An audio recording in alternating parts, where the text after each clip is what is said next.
Next slide. Oh, I'm not being recorded. So I'm going to need a little bit of prompting until we hit our slides. So we've just got that. Yeah, I might. Sam, I might launch and welcome everyone. Great. Thank you so much for joining us.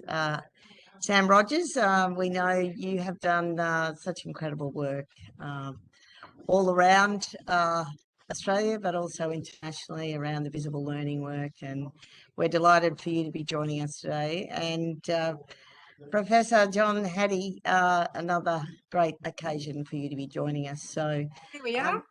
I'd like to acknowledge that I'm joining you from the land of the Wurundjeri people of the Kulin Nation. I'm also wanting to acknowledge traditional owners and those past, present and emerging, and also any Aboriginal colleagues who are joining us today. I'm joining you from the opening of the Victorian Academy of Teaching and Leadership, a new initiative launched by Minister Merlino today. And he spoke incredibly fondly and with great passion and expertise about teachers and the profession, and how important they have been in his life and his world.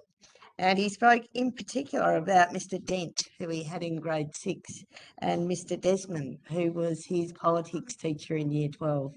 And he said he was to blame for the fact that he was now Deputy Premier and Minister for Education. But certainly incredible stories about the impact that excellent teaching can have.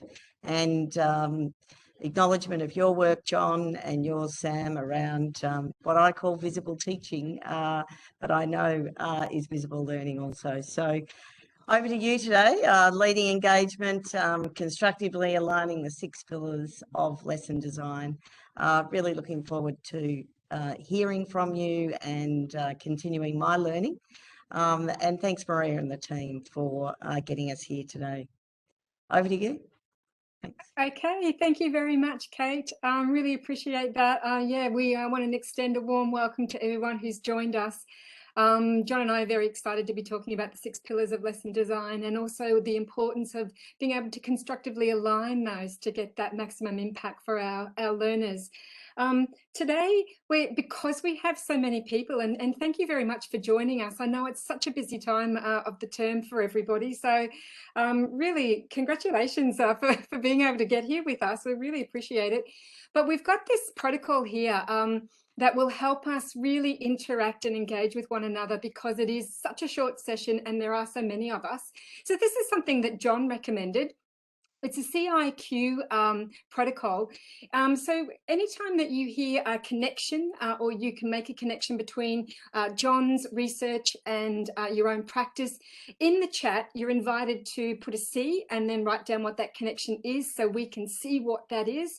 Anytime you hear something interesting, again, an I in the chat and what that point is. And anytime you've got a question that you'd like John to refer to or respond to, a Q in the chat, and then we'll monitor what that chat is and what those questions are. And throughout the session, we'll have some moments where we can stop. And if John hasn't already answered that question, we can pause and hear those responses throughout the session and also at the end. That's right, John, isn't it? That's how you've used that protocol before? Yep, that's right. Yep. So the connections and the interesting, it's a good way of communicating to your colleagues what you find interesting and what connections you're making. And so trying to make it like we're all sitting next to each other and whispering during the session, let's whisper through the chat. Absolutely. In terms of our learning intentions and success criteria for the day, I'll let you read those for yourselves.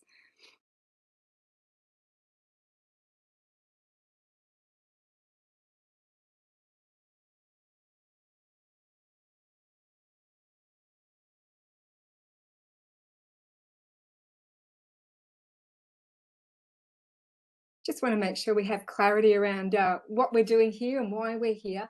And the other point too is, as Kate was saying, we've got people with vastly different contexts here. So in terms of that learning intention and how we're leading our teams in maximising our student engagement, really think about where you are and how you fit into leading teams. Is it in the classroom? Is it with your teams of teachers? Is it in a consulting or an advisory role?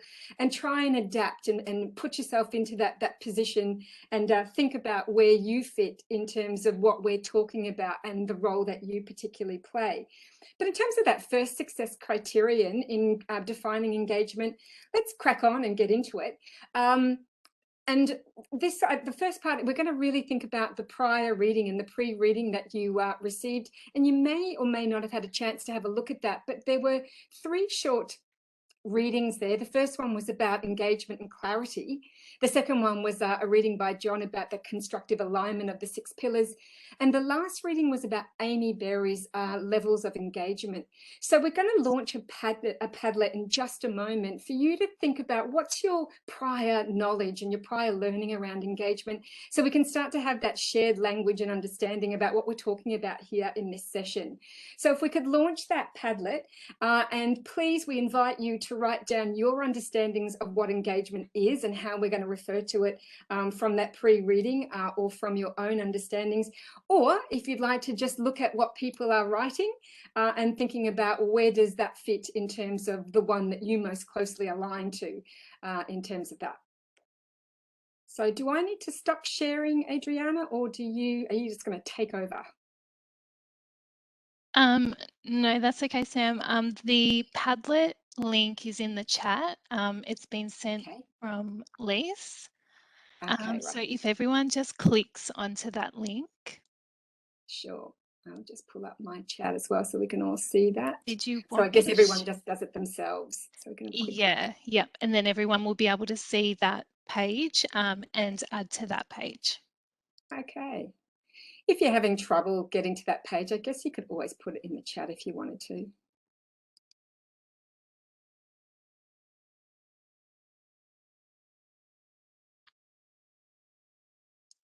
What's working?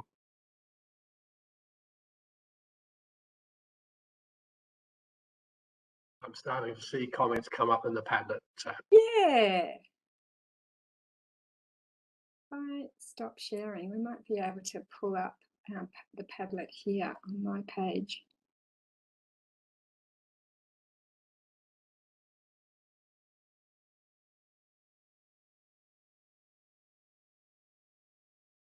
Maybe not. Just have a look.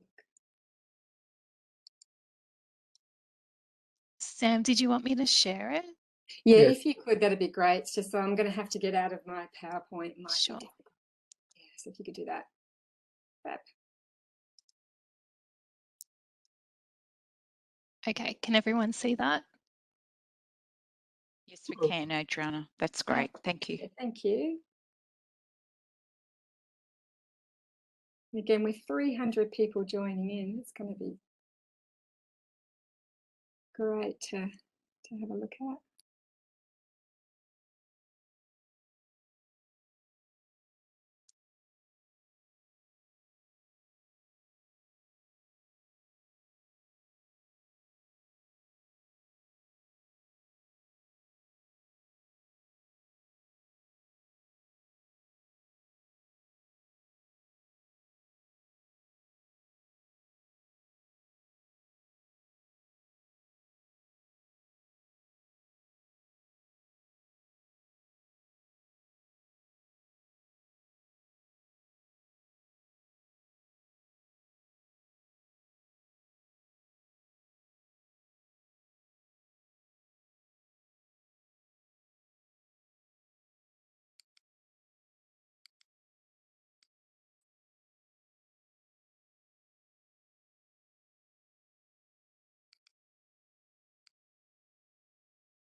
Great.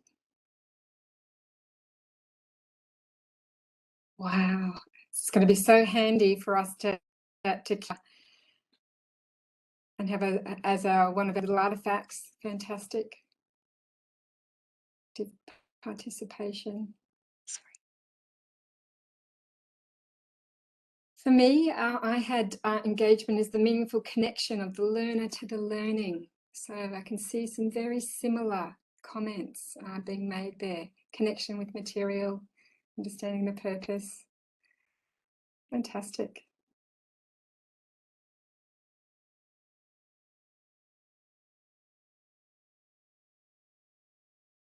Didn't expect to be doing it with 300 people. Woohoo! How does that feel, John? I've done that before. It's a first for me. There you go.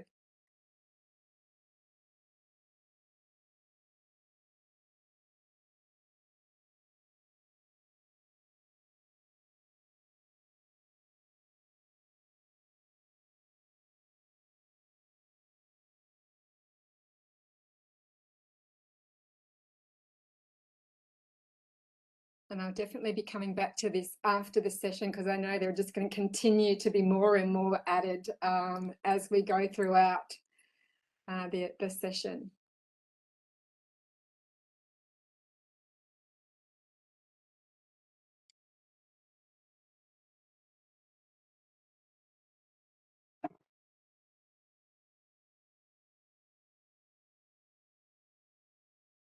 Okay.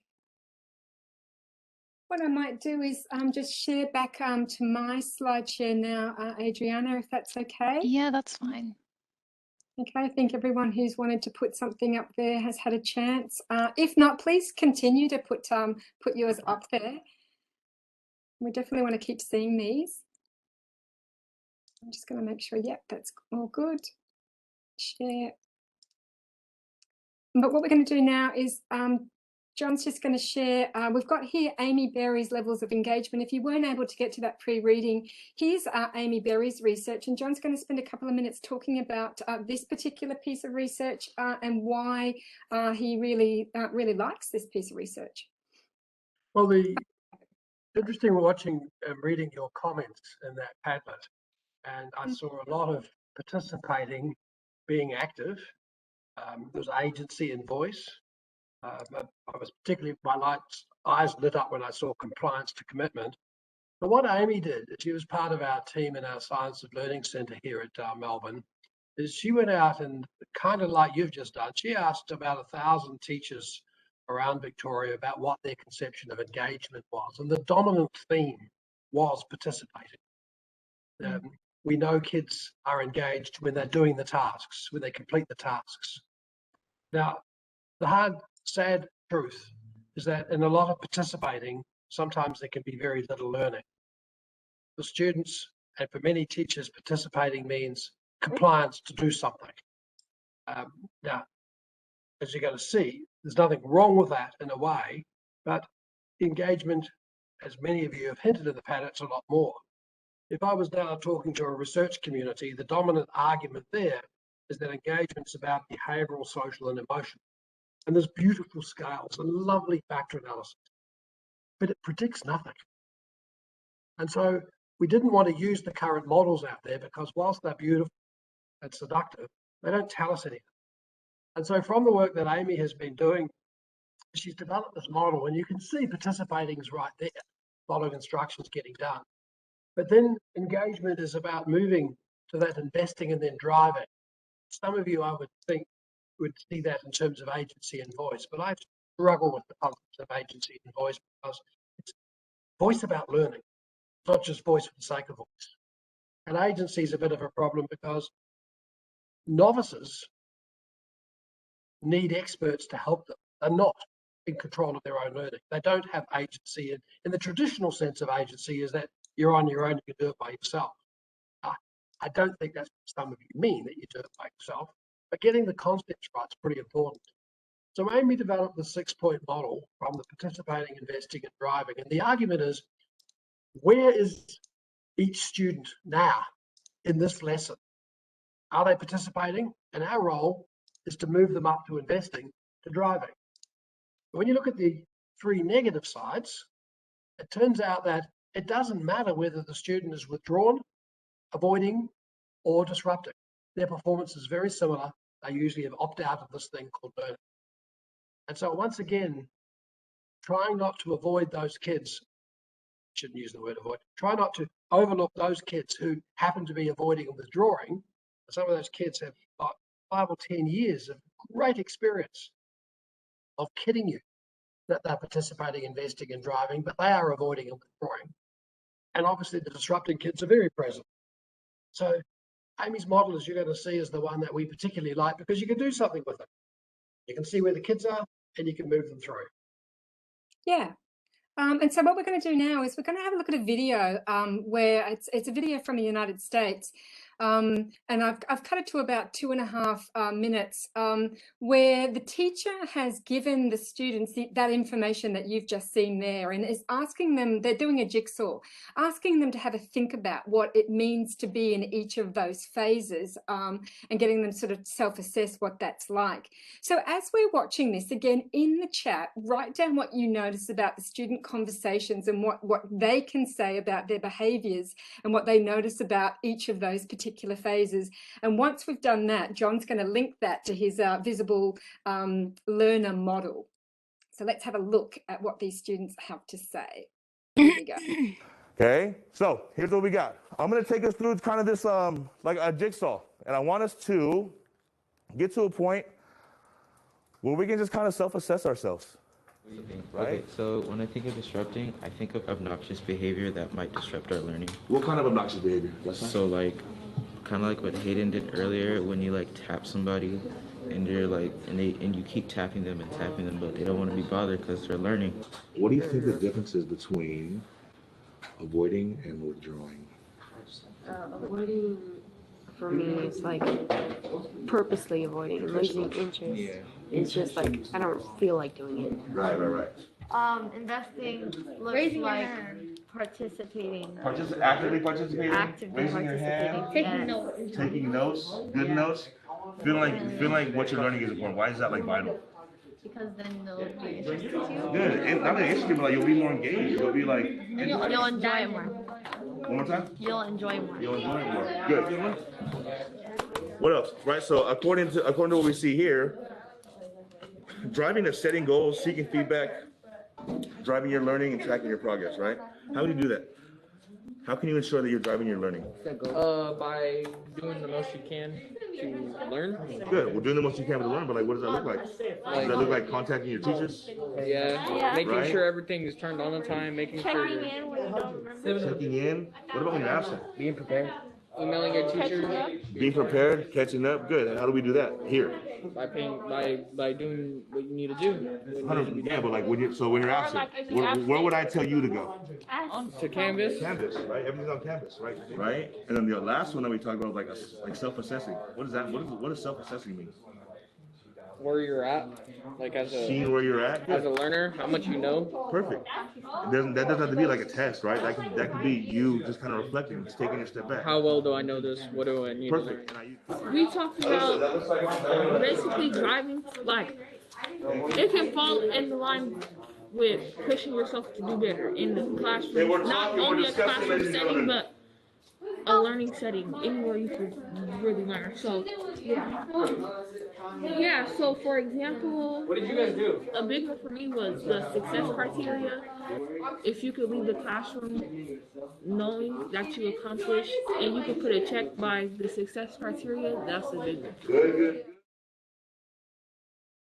Okay, so it's a short little video, but what were we noticing about the student conversations and what they were saying? So let's just take a moment to get something down in the chat if you'd like to, and we can have a look at that, and then we're going to sort of try and make those links between what they were saying and how that links to engagement and the visible learning model.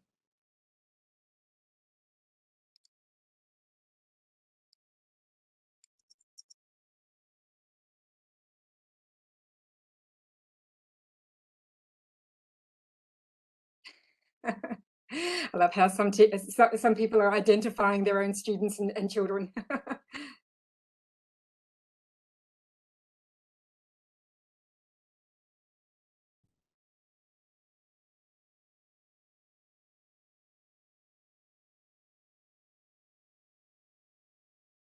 I love Annie's comment there, defining engagement alongside learners is vital for their investment, which is what that teacher was doing. It wasn't just the Amy Berry model in the teacher's mind. It was in the actions and talking of the students. Yeah. And how they recognize it in one another. I think that's really powerful too, how they're calling out different students. And of course, maybe calling them out in different times. Like maybe Hayden disrupts at this point in time, but then maybe there's an example of Hayden investing at another time as well. So I think that's really, really powerful. Okay. Thank you for your comments as well. That's really great. Okay, so if we think about, John, if you want to now go through in terms of how we maximise engagement and talk through your model, what links are we making there between, I guess this is your model here and this is Amy's, some of those higher levels being put in there as well?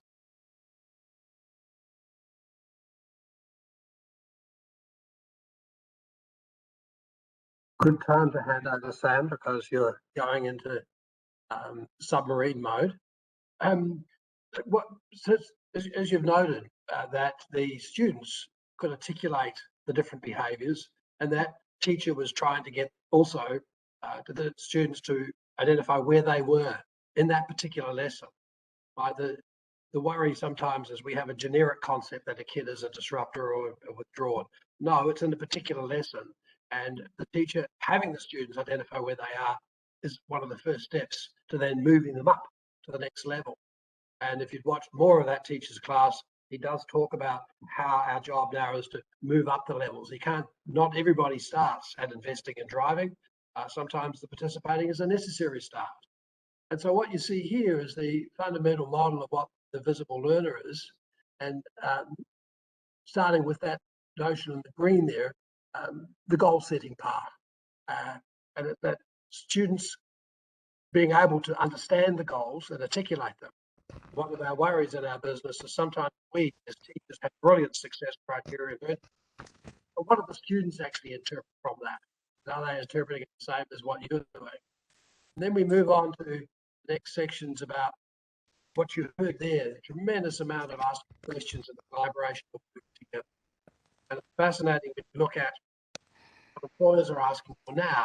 They want people who can work with us and they can get engaged in activities and feed off each other. And then we move along to the feedback session, and we want to come back to that, but in terms of how the students actually seek and understand the feedback that's coming from them. And that ultimate notion, which I was fascinated to see, and certainly in some of the Padlet's comments that you made, about getting students to be curious about what is happening in their work, because that surely is the ultimate sign of engagement, when they start to ask why questions. Well, why is it so? Why is it like this? And getting beyond the acceptance that it's just information and incoming data. Now, don't get me wrong.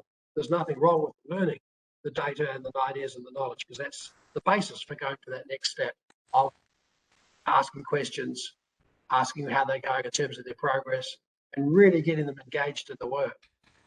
When you use the word agency, I'd say I want them to be more curious about what's coming up, where they're moving to. And so that's how this notion about how we want to fit in with this concept of engagement, what we're calling the visible learner. Sam. Yeah, thanks.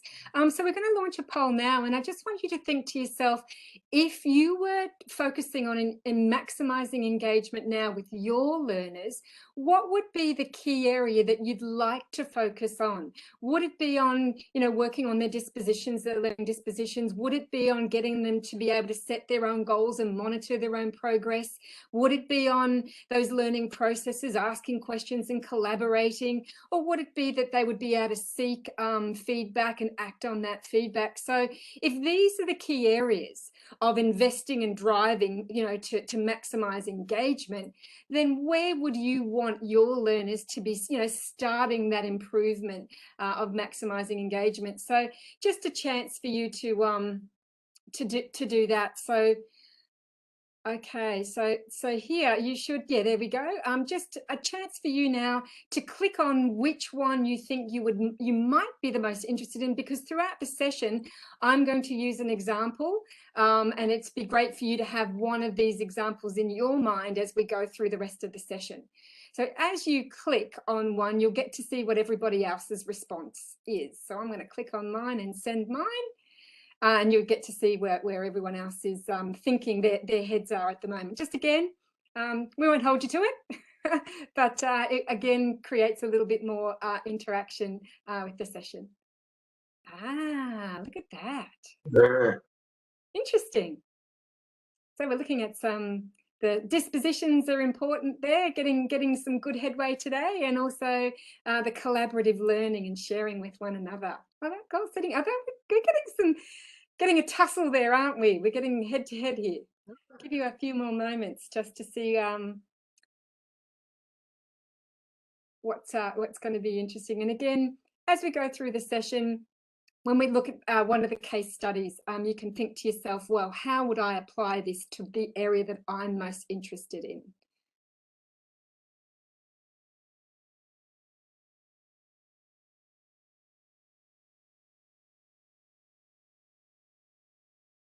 We really do want to turn our students onto our passions, don't we? So 28% curious and interested.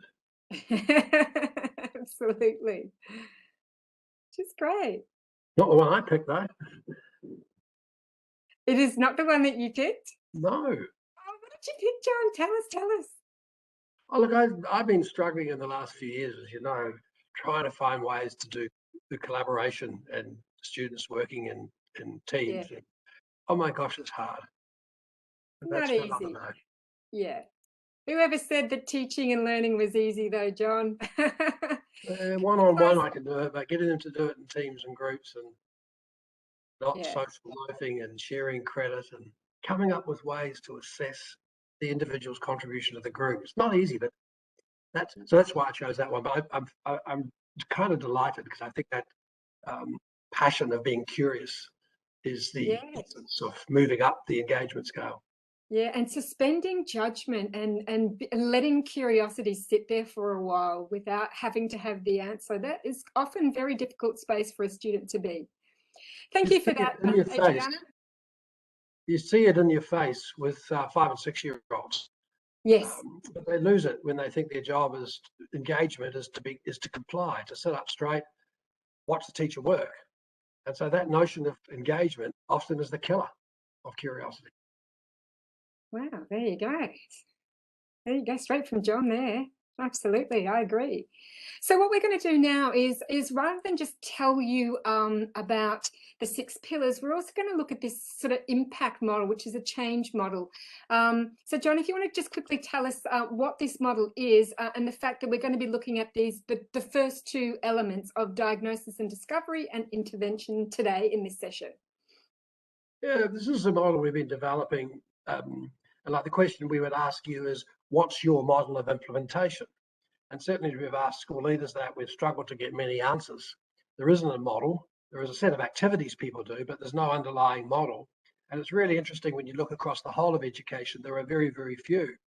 So we went out to business, to computing, to engineering, and to medicine and reviewed about 80 models of intervention.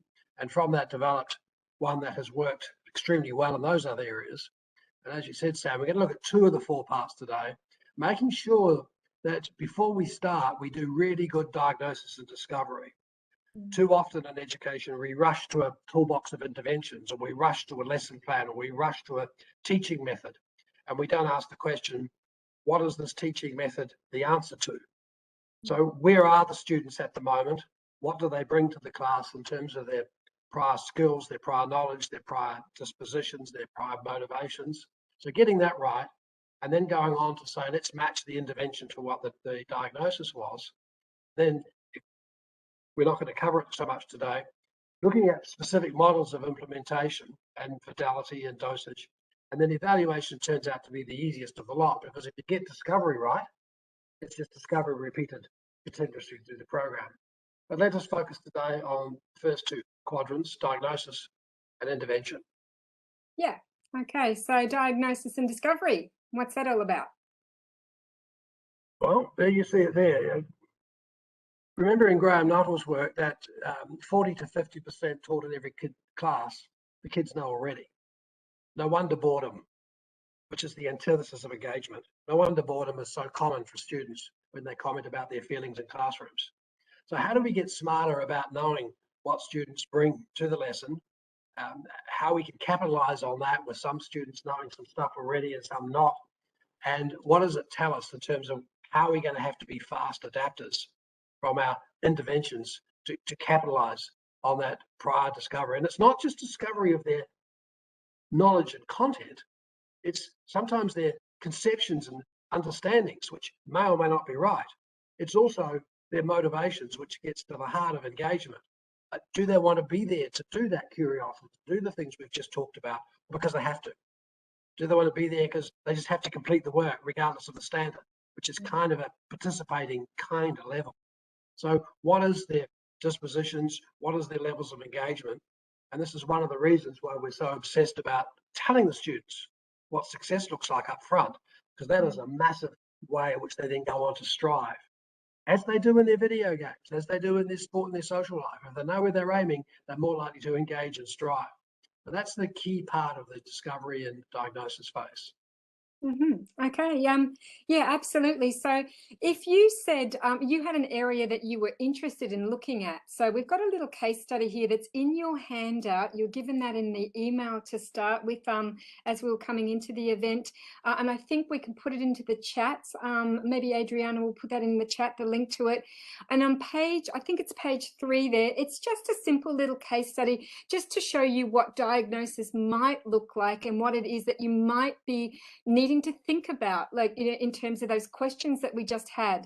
So on page, I think 2, you've got the DIE model there, the impact model there that you can return to and refer to, not just today, obviously, but throughout your inquiry, looking into student engagement. But I've just got a little case study there that you can have a read of, looking at collaborative learning and thinking about, well, what could be part of my diagnosis?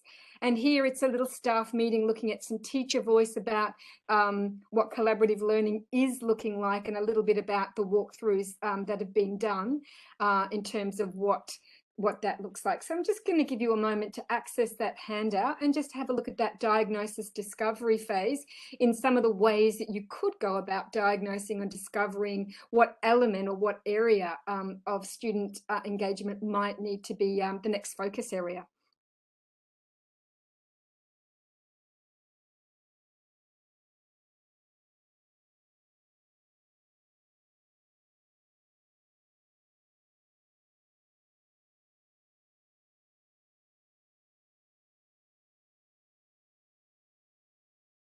And Adriana has said that the handout's attached to the calendar invite. If you can't find it now, it's not a big deal. You can always have a look at it a bit later on.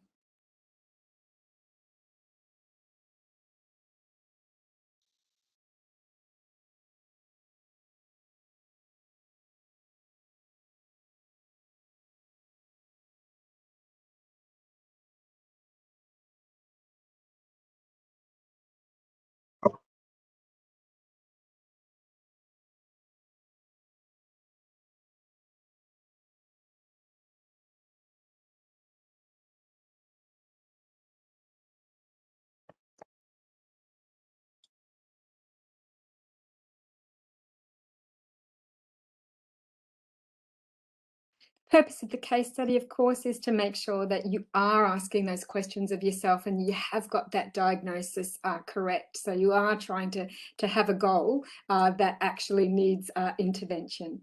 If you are finished there, I'll leave it a little bit quiet for you and so you can finish. But if you are finished, in the chat, what tools could you use to diagnose and discover what current student engagement might need to be diagnosed?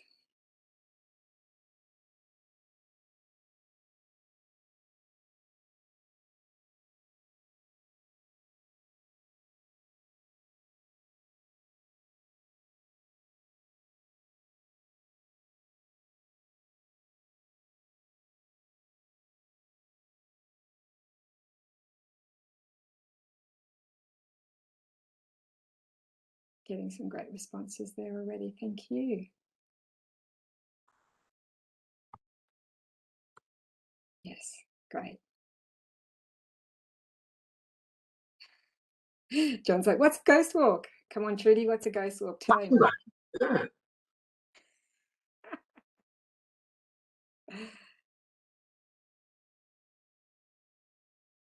looking to see if Trudy's going to tell you what a ghost walk is or not. There you go. Thank you, Trudy. Ah, gotcha. Thank you. Yeah, it's looking at the classroom. Fabulous. So diagnosis is key to make sure we are intervening in the right way.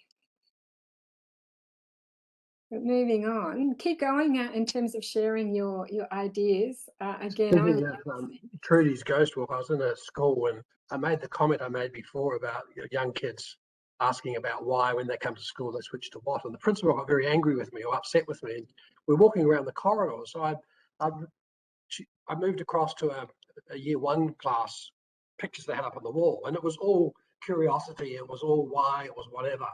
And we walked across the other side to a year 5 class and it was all content, totally content pictures. I said, oh, wow. And she was dumbfounded, like, oh my gosh, I'd never seen it that way. So I'm going to love this notion of ghost walking. Yeah, there you go. You can learn a lot by looking at an empty classroom, that's for sure. Absolutely. Moving on, interventions. Tell us a little bit about interventions. And then we're going to start looking at those 6 pillars, which are interventions. Well, the good thing about interventions is we as educators, we have so many of them. We have so many different ways of teaching. We have lesson planning, you name it, we're good at it. And we put interventions because it's not just the lesson plan, it's what you do in the moment by moment. It's what you do to intervene in the process of learning. And one of our major arguments is, how is that aligned with the diagnosis of where the students are at when you start with? And how ready are you to change those interventions or those strategies in light of what the students are doing in the classroom? If the first intervention method that you choose doesn't work, how quick are you at changing it to another method? There's no point repeating that method because it didn't work the first time. It's unlikely to work the second. So what are the strategies? And this is where we want to look at a moment, looking at that, realizing that you already have many kinds of interventions, but how does it align with where we're going? And this is where this notion of constructive alignment is so powerful in terms of the six pillars of lesson designs, how we can make sure that we've articulated the success criteria. Make a particular line, particularly over the last few years when we were writing our feedback book with Shirley Clark, she took me into some classes where you cannot believe how wonderful the success criteria are that the teachers had, illustrated, beautiful. But then after the lessons, we interviewed the kids about what they understood about these success criteria, and nearly every kid or every age group, it was all about knowing lots. And we related back to the teacher and they said, well, that's not what we're aiming for. We just don't want kids to know lots of stuff. We want them to be able to use it and interrogate it and relate it and all that deep stuff that you want to do. So maybe we need to be really smart about success criteria and check, as Cora has just said, check that the students have got the same concept we have, that notion of alignment, making sure that our feedback is at both the content and at the deeper stage. And same with our assessment. Now, there's a lot of dispute out there. There's Bloom's taxonomy, Webb's taxonomy, Solo taxonomy, surface deep. The language that we're using is this knowing that, knowing how, and knowing with. The knowing that is, what is that? What we want the students to know. And we see all 3 parts as critical. It's not an either or here.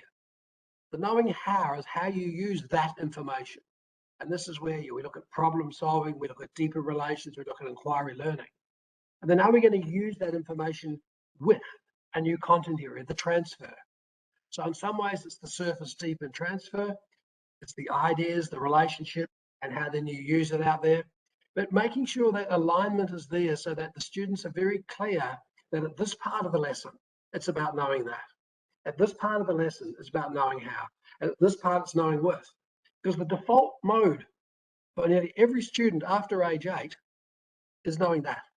They think that what you value is lots of information. They look at the assessments and the assignments and the feedback you give them. It's primarily about the content. So they think that's what you want all the time. And so maybe we need to be smarter. And I think there's a very simple solution. For example, on assessment, give them at least 2 questions and tell them This question is about the knowing that. This is about the content and the skills I want you to know. And this question is about how you're going to use that to relate the ideas and maybe extend them with the knowing with. And so let's not confuse the students and ask them to guess what's in our mind. Let's be more clear. Engagement often starts to slip down to the disrupting and withdrawing when students get confused about what it is you value and what you're wanting to do. And they may hear you say, oh, I value deep learning. But then they see that what you actually value in your feedback and your questions and your content is, well, do you understand that yet? Understand that. So how do we get that balance right? When you're first learning something, maybe the balance has to be higher on knowing that. But as you start to get some knowledge, surely we want to go beyond that to the deeper and the transfer side. And the argument is, how do we align the assessment, the success criteria along with those three levels so the students are very clear that what the aim is, so that they then are more likely to invest and drive towards those sometimes multiple aims. So we're going to go through at the moment and look at those content elements and look at assessment, success criteria and feedback first. And then John's going to be looking at those process elements after that. Yes, David Clark. Here's a quotation from John. You said that. Oh, I know, but the one in the chat room I'm looking at, which is very similar, from my colleague, David Clark, who unfortunately passed away recently. I could have said that. I wished I'd said that too. But this is where this concept on the screen of constructive alignment is bringing those parts together. So the students, we emphasize that because we as teachers can say it's beautifully aligned. That's great. That's the first start. But do the students, are they confused or not about their intent of learning? The biggest way to disengage students is to not get that alignment right. So their assessment. As I said, I think there's a simple solution here in assessment. Sometimes we need to be clear to the students about which parts, which focus the various parts of the assessment have. The last 20 odd years of my teaching at university, if you've ever done my courses, and some of you may have, you'll know my first assignment is about content. It's knowing that. I want you to know about how to calculate effect sizes, and I'm sure you can get excited about that. I want you to have the skills to do those kind of things. The second assignment, I want you then to go on and make relationships and use it and transfer it to your own circumstance. I want both. And I don't want to be unclear to the students about assessment. And similarly, when it comes to the lesson design activities, we're brilliant at coming up with wonderful activities that engage them in that concept of engagement we don't like. Interesting, authentic, real world tasks. Let's get real. Some of the things we ask the students to do are skills, and they may not have immediate or even long-term benefits for some of the students. They need it so they can go on to the deeper learning and the passion with the transfer. So how do we connect it to their past life, past understandings, and also make sure that that lesson design is clear about the knowing that, the knowing how, and the knowing what. We also want to make sure with our assessments that we put the assessments first, that we don't think of the content and the task first and then come up with the assessments, that we think about the outcome first and then have our assessments planned and in place. And so that we sort of have that backward design model rather than the sort of forward design model.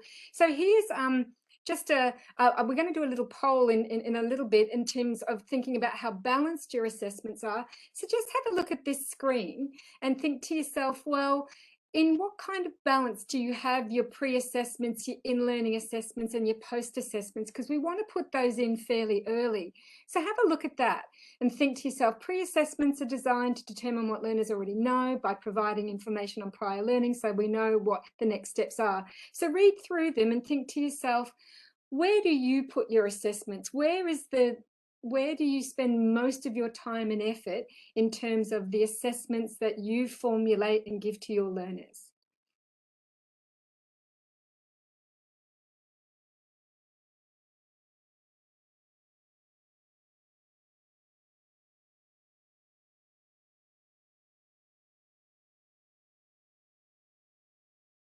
Do you spend a lot of time on your pre-assessments, on your in-learning assessments, or on your post-assessments? So if we launch the poll now and think to yourself, if you give it a score of 1, it means that it's only in very small pockets across the school as a regular practice. And 10 is it occurs widely across the school in almost all classrooms as a regular practice. Let's have a think to ourselves. Which gets the most time in your schools, in your classrooms? So happy for us to launch this next poll.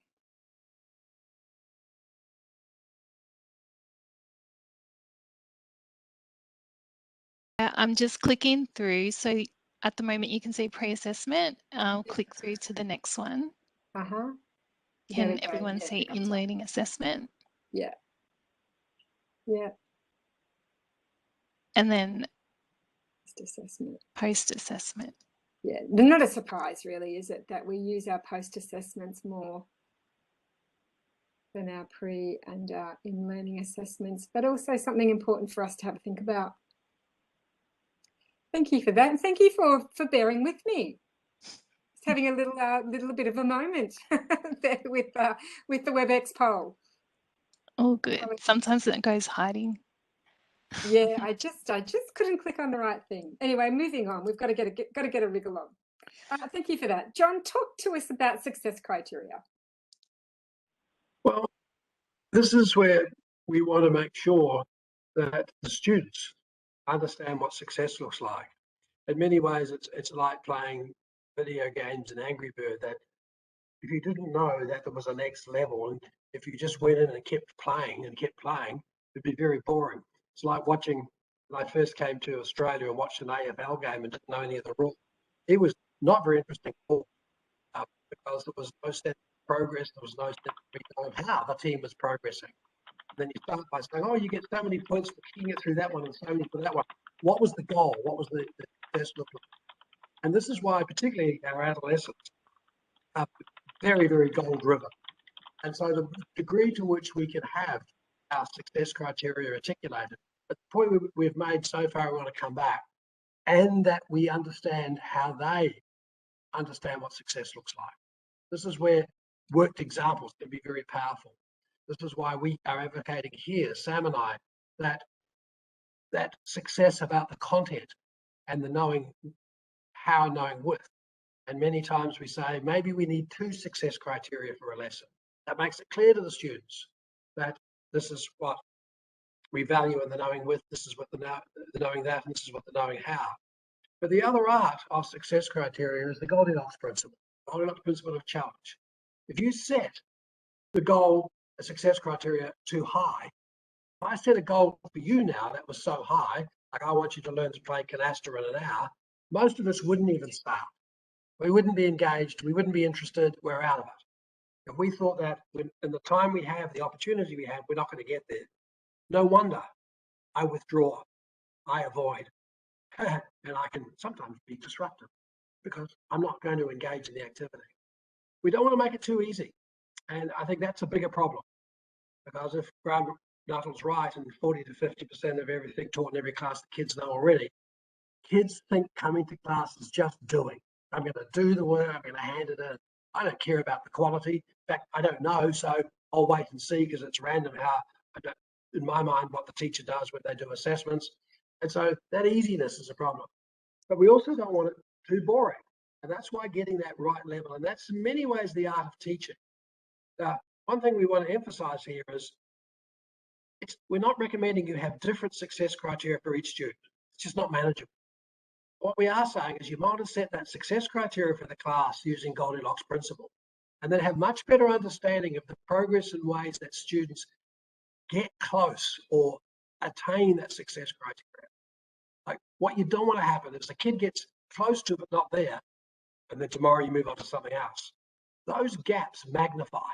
Sorry. And so how do you create opportunities for your students so that they all can get to that sense of what you think mastery is, what you think success is? I know many of you are doing this now in your schools, but we do ask you to think of that 2 extra things. How do your students understand them? Are they the same as you?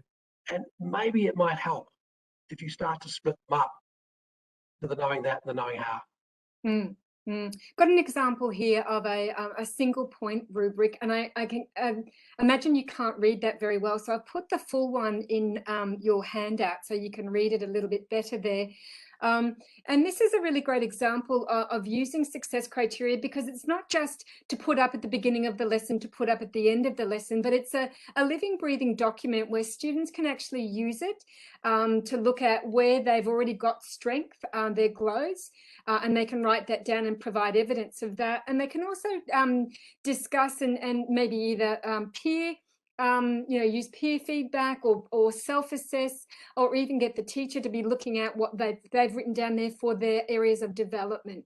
So it's not just a success criteria that gets put up like wallpaper, if you like. It's there at the beginning, it's there at the end, but it's actually a document that can be used. Students can be looking at it, in a different criteria at different time to other students, so they don't just have to tick them off at the same time as others, but they can also be looking at them, as John said, looking at what is the knowing that information that I need to have, and what is the knowing how. So where is that sort of the two different levels or phases of learning that you want to share there as well.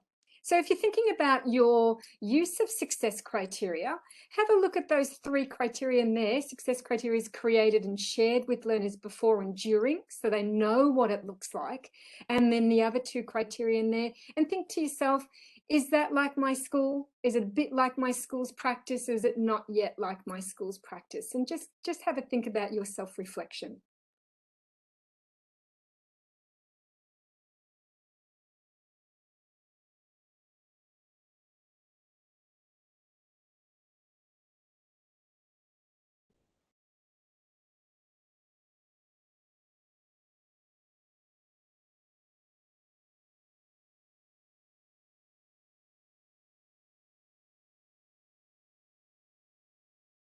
I love how some of you are putting it in the chat. So brave people out there.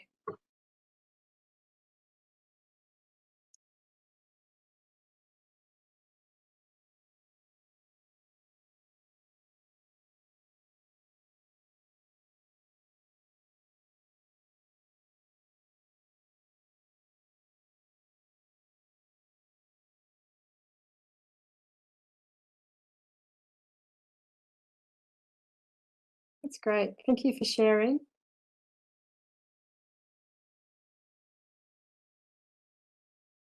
Gosh, some of you are fast typers as well. Give you a chance just to read through those again. Okay, there we go. Good.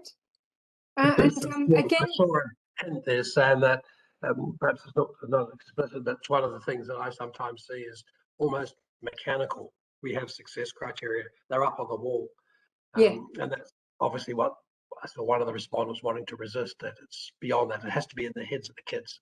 Yeah, they've got to be using the success criteria for them to be to maximize their impact and their engagement with them. Absolutely. One of the recent findings was that across 300,000 people, when we asked them about their feelings from lessons, the dominant feeling was boredom, which is the antithesis of engagement. But 63% of those who did not know the purpose of the lesson, the success criteria, had a negative reaction. And 63% of kids, the exact same number, liked the lesson when they understood what the purpose was. So this is why this surprise. Yeah, but it's really powerful data to show that it's really worth it. Yeah, absolutely. So just keep putting some questions in there if you have them. We're getting close to the questions section. And then John's going to take us through this notion of feedback. This is one that's beguiled me for many, many years since I first discovered the incredible power of feedback, but also the remarkable variability. The same feedback works with one kid, doesn't work with another. Works with a kid today, doesn't work with that kid next year, tomorrow. And if we don't understand that variability, we're in troubles. And a couple of the ways to sort through that is, firstly, as teachers, it turns out that we're very good at giving feedback about where they're going, success criteria, for example. We're brilliant at giving feedback about how they're going. We do that on a very regular basis. But we're not as good, and we don't do it as often, about where to next. And it's really interesting when you ask students what their concept of feedback is, almost to a student across all ages, They say feedback is one thing. Where to next? If you push them, they go a step further and they say, I want to know where to go next and I want to know how to get there next. They are very future oriented in their feedback. And we've constructed pages. We've constructed this 2 pages of feedback based on where am I going and how am I going. And the students sat with me and said, with the 2 pages in their hands, but sir, I've got no feedback. Because their notion was where to next. And then it's a bit like we've been saying with success criteria. Did they actually hear it? Did they understand it? And can they action it? Because if they can't hear it, understand it, and action, the feedback didn't work from their point of view. And that's what we want to do. An interesting exercise to do is after you spend all Sunday writing out your comments, give it back to the students. Wait a day, so it's not just short-term memory. Then ask them, make some notes about what you understood by that feedback I gave you 2 days ago. It's really interesting. You'll see if your feedback was heard, you'll see if it was understood, and you'll see if the students think it was worthwhile. It's a very powerful exercise. But the point making is that there's nothing wrong with where am I going and how am I going feedback. It's the justification for moving ahead. But the students want you to tell them a lot more about where to next. How can I go from there to there? Yes, I know I'm here. And I know that I've got things to fix up there, but what do I need best to go towards that success criteria? And this is, again, this notion of constructive alignment. Okay, just a quickie, because we want to get you into a breakout group relatively soon. Just think to yourselves, what again is the most common or most regular feedback practice in your school? Where do you sit here? And then we'll launch ourselves. We'll just do some quick key messages, and then we're going to get you into a breakout group for you to think about what you're thinking about so far. Give you a chance to speak to your peers.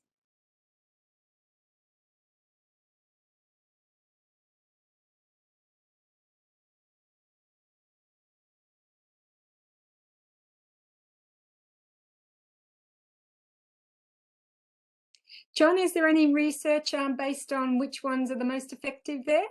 One screams out in terms of effectiveness, and that is student to teacher feedback.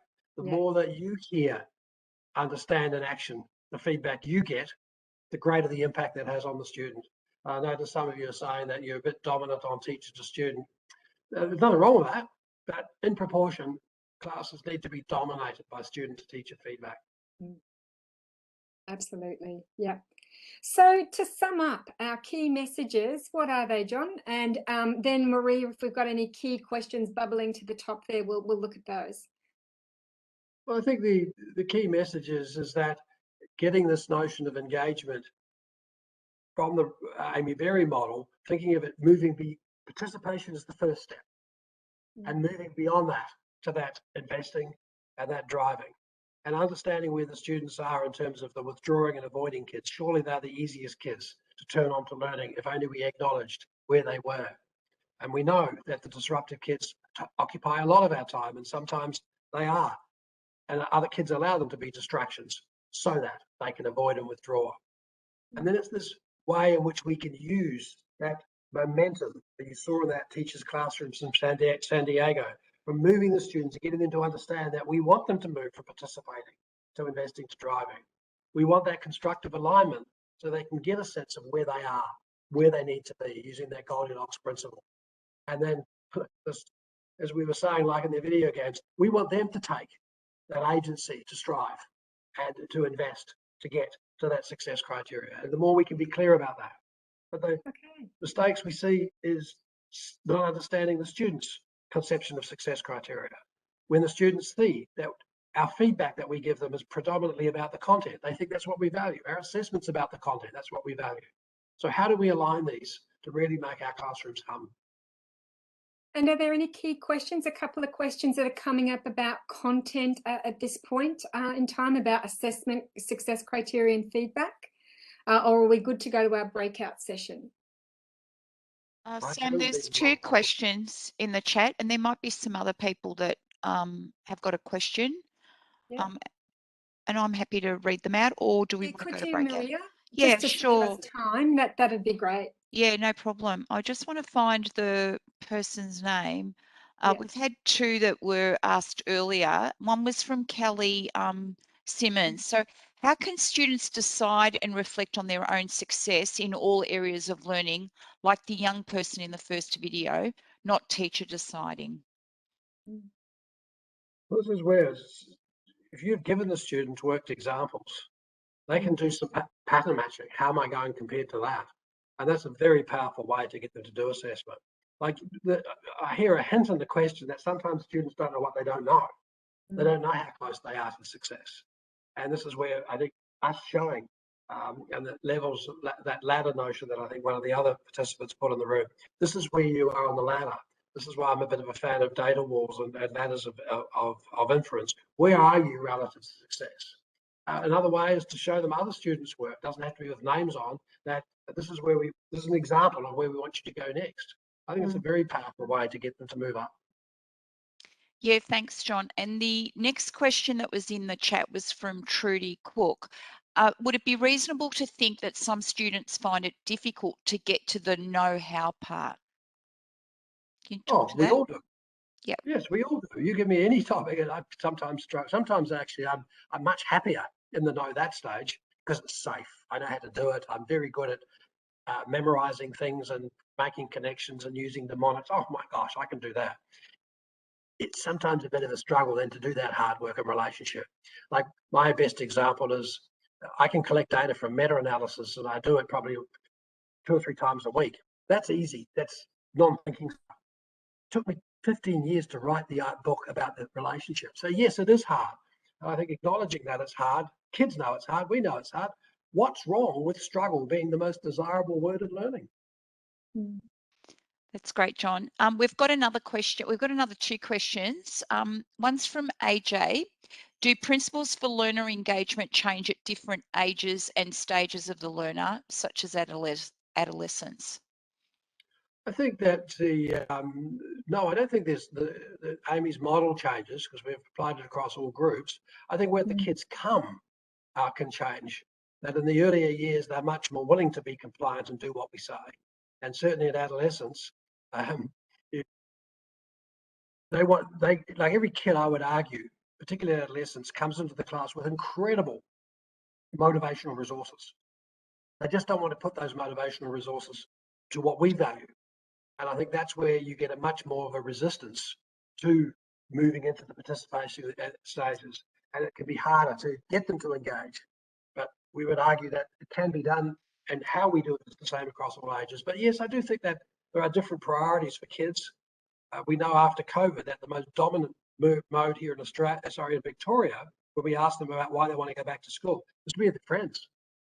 It wasn't to learn the stuff we teach them. And I think that's something we need to realise, particularly in adolescence, that friendship pattern and reputation enhancement is so powerful. So yeah, I do think there's some different kind of degrees of emphases brought, but the model applies across all ages. That's excellent, John. We've got a question here about student to teacher feedback. I think that Shelley's sort of asking a question about, can you provide some examples of what you mean by that and what you'd recommend? On what sorts of things do you think student to teacher feedback? Well, besides the obvious ones of being open and creating opportunities for students to give you feedback on your lessons, looking at exit tickets and many of those things, there has been interesting in the last, particularly 5 years, quite a movement to do more student evaluation of teaching and the classes. Now, obviously with sensitivity, and there's obviously lots of issues. In fact, I'm part of a team here in Australia where we've been developing it. The Pivot team have an instrument. There's a stunning instrument coming out of the Netherlands. And so that's certainly in high schools, that's becoming more common. There's also a lot of apps out there. And again, I'm not selling you an app here, but just as an illustration, the one that I've done the most work with is the Verso app. And that's where at the end, the example I gave earlier, at the end of the lesson, you can ask the students, what was your feeling or mood as a consequence of this lesson? And they can respond. And the other part I like about that app, they can also say, and tick a box, do you want to talk to the teacher about it? And what I find fascinating is that when you look at the number of kids who want to speak to the teacher, not always about negative emotions, by the way, sometimes it's positive, it's 1 in 5. My question to each of you is, do you know that 20% that want to talk to you? And given we don't, no wonder they go under the radar. So those are the apps that I'm talking about. Those are the kind of things. And I think maybe we, as the Academy, we could spend some time looking at other ways that we can get feedback to teachers from the students. I think probably the best example, and I'd ask you to think about what happened during your COVID teaching, your distance learning.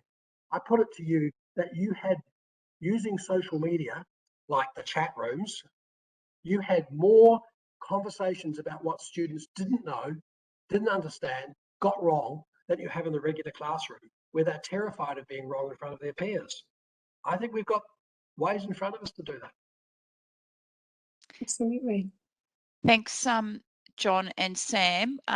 We do have some questions about which apps you used, and I suppose we can put them in the chat, and you might want to go to breakout rooms. Yeah, let's leave go it to with our you, Sam. breakout room now. Yeah. John, you can put that in the chat when we all come back, the name of that app. Guys, can I just no, I'm going to be careful. I would rather participants put on the apps they use. I don't want to be seen to be promoting okay, yeah, fair enough. Yeah, we don't want to use the app name. What has this session made you think about in terms of the content elements, and how well does your school align assessment, success criteria, and feedback? So you can have a quick look at the intervention element of the case study as you go into your breakout room. Can we have this breakout room for about 4 minutes so people can chat, and then we'll come back and have a look at the process elements? Sure, I'll just set them up now. Thank you. Cheers.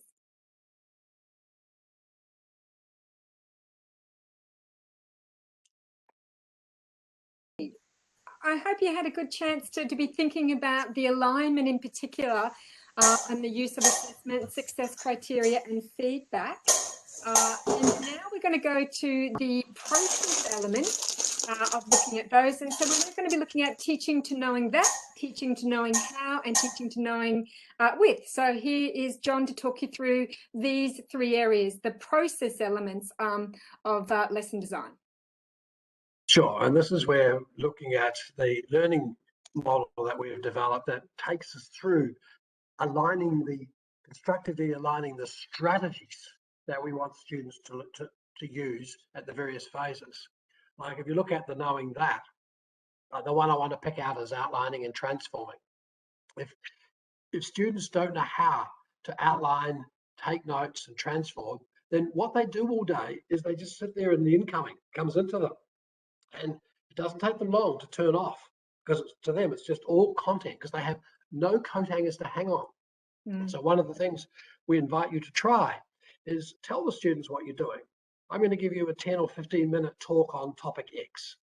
What I want you to do is to take notes, to take an outline of what I'm going to say. I'll give you some time afterwards to fix up your notes and outlining, and I'm going to ask you to hand it in.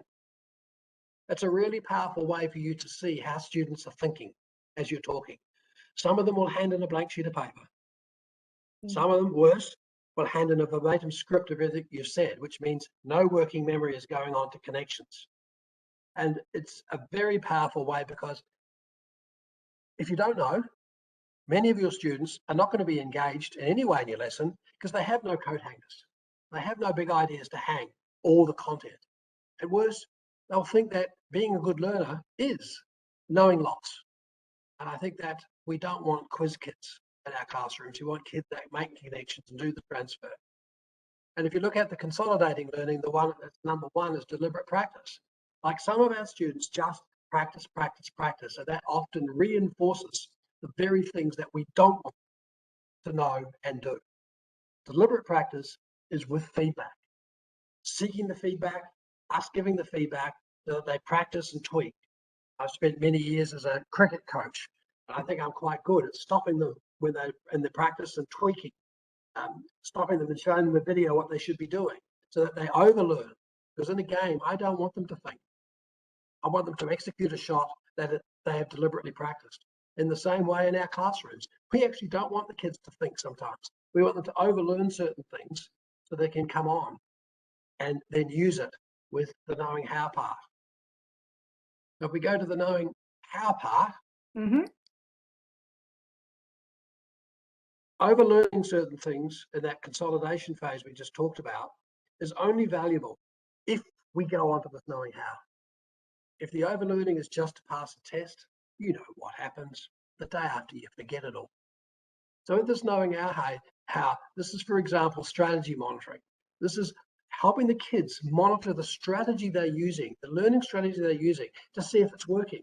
And if it's not, you don't want them to keep using it. Some of your students get something wrong. They reapply the same strategy and they wonder why they keep getting it wrong. Now, this is a really hard ask, but this is where I ask you, stop every now and then and let the kids think aloud.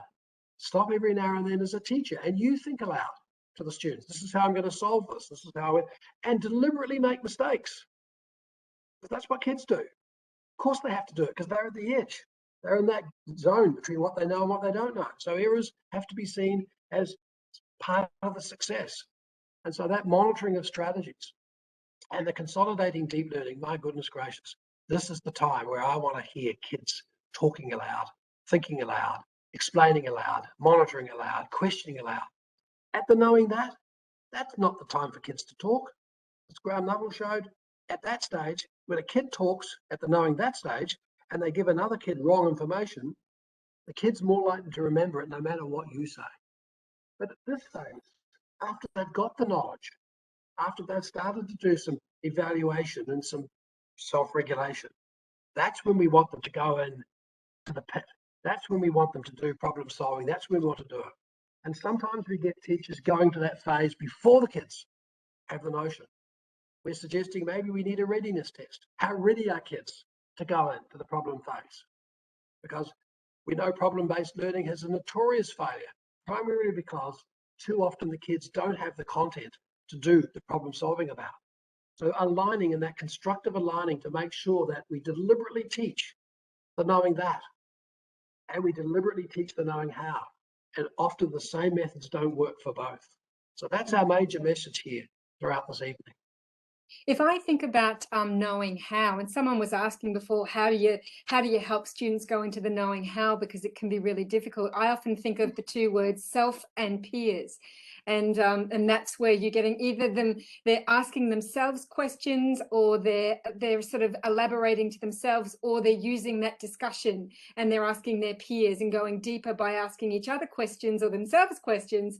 So that's what I think of when I think knowing how phase. I think of it as a granddad. I've got 2 3-year-olds at the moment, and they're in that why stage. And I love elaborative interrogation on your screen there, because it's the most jargonistic word for simply meaning you're asking the kids why. Yeah. And at that stage, 3 and 4, they're constantly trying to understand their world. Why is it so? How is this connected? Yeah, why is the stars up there? That's what we're talking about at knowing how. Those kids, when they're studying filtration or differential equations or jazz and music, this is the phase where you want them to go back to being 3-year-olds. Allow them to make those connections. It's relating to big ideas. Absolutely. And if you ask yourselves to think about a process and you're trying to think of all the steps, it gets pretty clear pretty quickly when you can't remember what comes after, step A and then step 2. If you can't remember it, you know exactly where the learning breaks down and where you've got to go back to. So it's a pretty good mechanism to know what you do know and what you don't know. Anyway, moving on to teaching to knowing with. And this is the transfer stage. This is where surely the purpose of teaching anything in school is so that kids can use it in another context. And it turns out that our dirty history for 150 years, we haven't been able to find good ways of teaching it. We often turn it on its head and say, the kids who can transfer are the bright ones. And I beg that we never say that. It should be the opposite. We need to teach every kid how to transfer. And one way of doing it, you give a kid a problem. They do the problem. They get it right or wrong. Then you give them another problem. Before they do the second problem, we will say, stop. Kid, tell me what the similarities and differences are between those two problems. You can see the effect size is ginormous. Deconstructing the task, in a sense, asking what success means. What is the actual problem asking?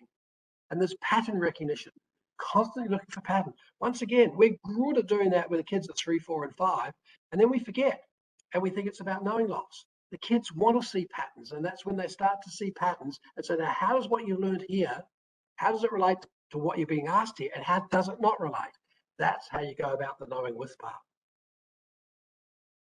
Okay, so if we think to ourselves in terms of reflecting here, and we're thinking about how do we constructively align, think to yourselves in the lessons that you see or the lessons that you teach and the lesson plans that you're looking at, where is that balance between the surface deepen transfer or the acquiring the knowledge, the critical content and skills of the knowing that phase? Where do you see the learning, developing relationships between those ideas and going into the knowing how phase? And where do you see the applying and the transferring of those ideas to those new contexts? So do you have that constructive alignment and that balance when you look at that the process of learning? And then when you're looking at, is the right teaching method used at the right time? So if you look at your handout, you've got those knowing that, knowing how, and knowing with strategies there. And do you see those used at the right time? Summarization being used at the beginning, the discussion being used at the knowing how phase, and then debate or Socratic seminars being used at that transfer phase, if you're using my example of collaborative learning. So a chance now just to reflect on those two questions, or one or either of those questions. And I do get it's a big question, or both of them are big questions.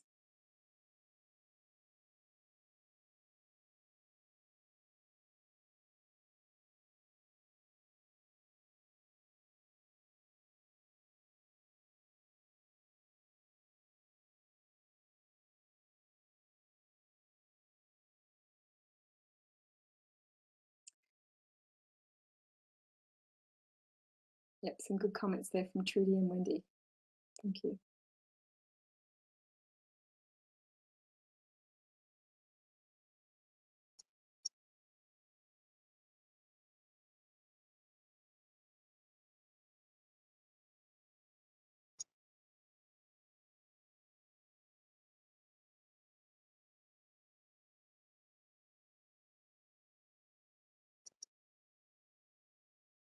Give us about 30 more seconds just to have a think about what the learning looks like in terms of the process.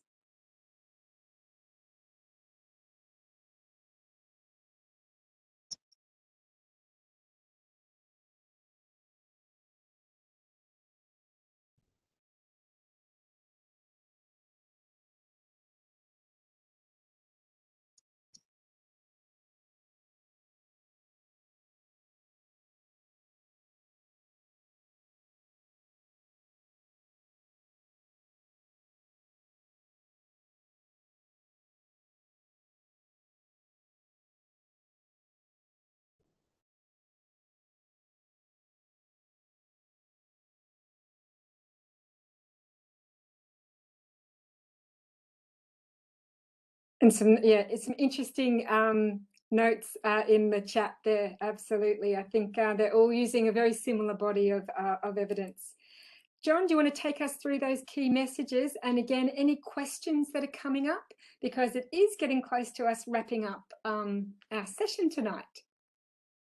Yeah, the key message we've been trying to get across is that alignment at those particularly 2 or 3 levels. Sometimes the distinction between knowing how and knowing with is not as clear as the distinction between knowing that and knowing how.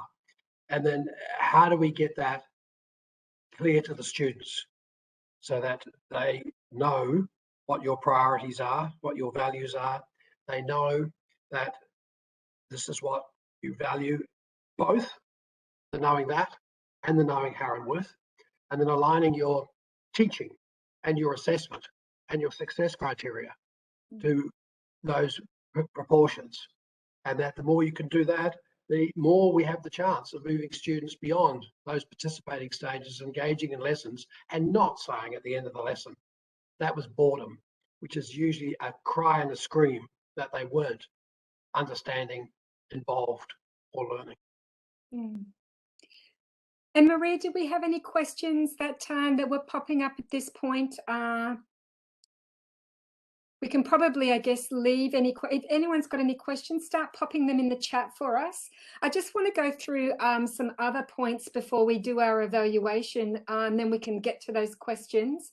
Just to remind you that in terms of the impact model, there's another element, which is that implementation phase. So once we have those interventions in place, we've really got to think to ourselves, well, how do we successfully implement those and how do we monitor them to make sure we're implementing them in the way that they should be implemented, and how we're using our success criteria to make sure that they're implemented well. Put a little bit in there about these 4 different areas that you can look up and have a think about in terms of what's the fidelity of the intervention, in terms of the delivery of it, the dosage and the adaptation. You want to make sure you don't adapt out the actual fidelity of the intervention. And also there's that evaluation phase as well. And as John said, if you've got your diagnosis done well, then your evaluation phase, you're really using the same tools and the same mechanisms to think about the magnitude of your impact in terms of that intervention. That takes us back to our learning intentions and success criteria. And just reminding ourselves today, this is what we were here for. I've had a lovely chat with John and we've looked at defining engagement and looking at what you think engagement meant. We've looked and identified what those 6 pillars are, and more importantly, tried to think to ourselves, how do they align in terms of like, how do we ensure that learning can does work together to maximize that student engagement. And we've used a couple of John's models in terms of the impact model to think about how we implement change, and also his visible learning model to think about, well, what are those key components that maximize engagement, looking at dispositions, looking at how we set goals, looking at how we have learning processes, and thinking about how we monitor and use feedback with our learners. So yeah, bringing ourselves back to the questions. And do we have any questions there that people really want? And someone's asking about a link to the slides. Yes, apparently they're going to be emailed to everybody. So you've got those. I'm really interested in any further questions. If you don't have any further questions, obviously feel free to leave. It's getting very close. In the link to the chat, there's a link to a feedback. So if you've got no questions, we'd love you to go. Yeah, please fill in the evaluation. We really appreciate it. Absolutely. And what's John had his course? What's your course, John? Tell us all about it. Well, actually, sorry, Alex, I've retired from the university, but they do wheel me out every now and then in the Master of Instructional Leadership. And there's some really great people there that have taken over what I used to cover in that course, but I do occasionally get wheeled out again. So it's interesting in retirement, isn't it? But this is the place to come here in the Academy. This is we're very proud that we're one of the very first people to offer here in the Academy, and I know there's going to be many more other sessions. What a great resource Victorian educators now have. Absolutely. And any further questions for those? Yes, Sam, there is one from Corey. It's tips to roll this out across a school or the department. Any comments about that? Any tips there, John? Any tips to roll this out? Your professional learning is all about, thinking about how to actually do this in the school context, how to roll it out in a school. In a faculty, Corey's added, in a faculty. Yeah.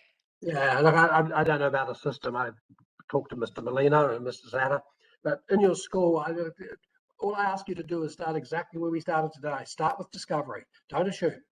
Please do not presume. Start with discovery. What are your students thinking? Interview students randomly and say, what does it mean to be a learner in this class? Ask them, do you come to school to want to learn the stuff the teachers are teaching you? What is your understanding of the success criteria? How do you know you're successful? Start there. That's the right way to play to start. Don't presume. That's great, John. Well, we're right on 6:31, so we might just you might just want to say goodbye to everybody, and if there's anybody that wants to hang around, they can.